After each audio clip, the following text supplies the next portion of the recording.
C'est bon? Bonjour. Aujourd'hui, je vais vous montrer comment laver son four, comment nettoyer son four de façon naturelle, avec des produits naturels. Donc, il vous faudra un plat à four, une casserole relativement grosse, du vinaigre blanc, et puis de l'eau. Et une vieille éponge qui a déjà été utilisée plusieurs fois, qui risque plus rien.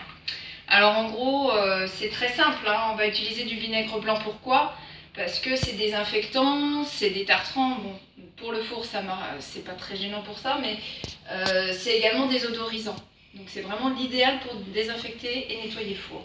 Donc vous allez mettre 2 verres de vinaigre à peu près. Hein. Les proportions, c'est 50-50. Il faudrait 200 ml d'eau et 200 ml de vinaigre. Donc ça fait à peu près 2 verres de vinaigre, grosso modo, plus 2 verres d'eau.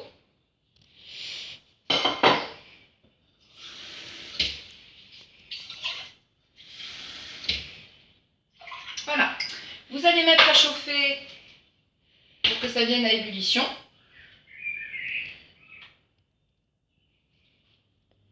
Voilà, on va attendre que ça chauffe, il n'y en a pas pour très longtemps. Et puis ensuite, vous prenez votre plat à four. Une fois que vous avez fait chauffer votre mélange, vous allez programmer votre four à 100 degrés. Pendant ce temps-là, je vais vous montrer mon four. Venez regarder mon four.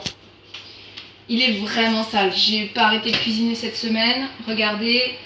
À l'intérieur, il y a des dépôts, on voit que c'est pas bien propre, il y a de la graisse qui a coulé un petit peu, et puis regardez la vitre, c'est pareil, hein, c'est pas du propre, hein, franchement, là, il y a vraiment besoin de nettoyage. J'ai un peu honte, mais bon. Donc voilà, on fait chauffer, ça va être à ébullition bientôt, vous pouvez jeter un œil. Une fois que ça commence à bien chauffer, on va pouvoir mettre dans le plat.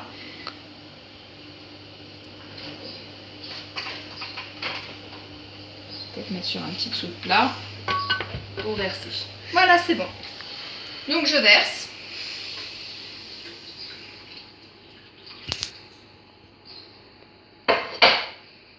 Et je mets dans le four. Avec le vinaigre, ça irrite un petit peu le nez, mais c'est pas grave. Donc voilà, là c'est parti pour une demi-heure. Et dans une demi-heure, ça va être très simple, hein. Je vais prendre mon éponge et je vais commencer à nettoyer tout ce qui va se décoller. Dans une demi-heure, je commence, peut-être pas tout de suite parce que le four sera chaud, je laisse un petit peu refroidir et puis je vous montre ce que ça donne. A tout à l'heure. Donc c'est bon, là j'ai attendu un petit peu, je pense que je peux retirer. Attention à pas trop respirer parce que c'est du l'aide quand même. Et puis je vais pouvoir nettoyer tranquillement. Alors vous pouvez rajouter un petit peu de bicarbonate de soude, pas nécessaire, hein, mais ça peut être utile parce que ça griffe un petit peu, donc forcément voilà, c'est complètement, ça raye pas, hein, parce que le bicarbonate c'est pas du tout agressif, au contraire le grain, regardez tout ce qu'il y a, le grain en fait de bicarbonate fond quand il est en contact, donc je ratouille un petit peu, voilà. Et là en fait j'ai tous les résidus qui sont sur le côté de mon four, là qui sont en train de venir, je sais pas si vous voyez, mais regardez tout ce que j'enlève. Là voilà, je suis en train de bien nettoyer. Le fait d'ajouter du bicarbonate, ça blanchit un petit peu le bord, je repasserai un petit peu d'eau à la fin. Mais voilà, je crois que vous êtes parti pour un bon nettoyage de four. Et regardez même la vitre, j'ai juste à faire ça, j'aurais pas réussi à l'avoir comme ça, hein. Même la vitre, en fait, j'ai juste à passer un petit peu comme ça. Et en fait, les traces de graisse s'en vont facilement. Donc j'ai plus qu'à passer un petit peu d'eau après. Et ce sera nickel. Voilà, bon j'espère que ça vous aura été utile. Et à la prochaine. Au revoir.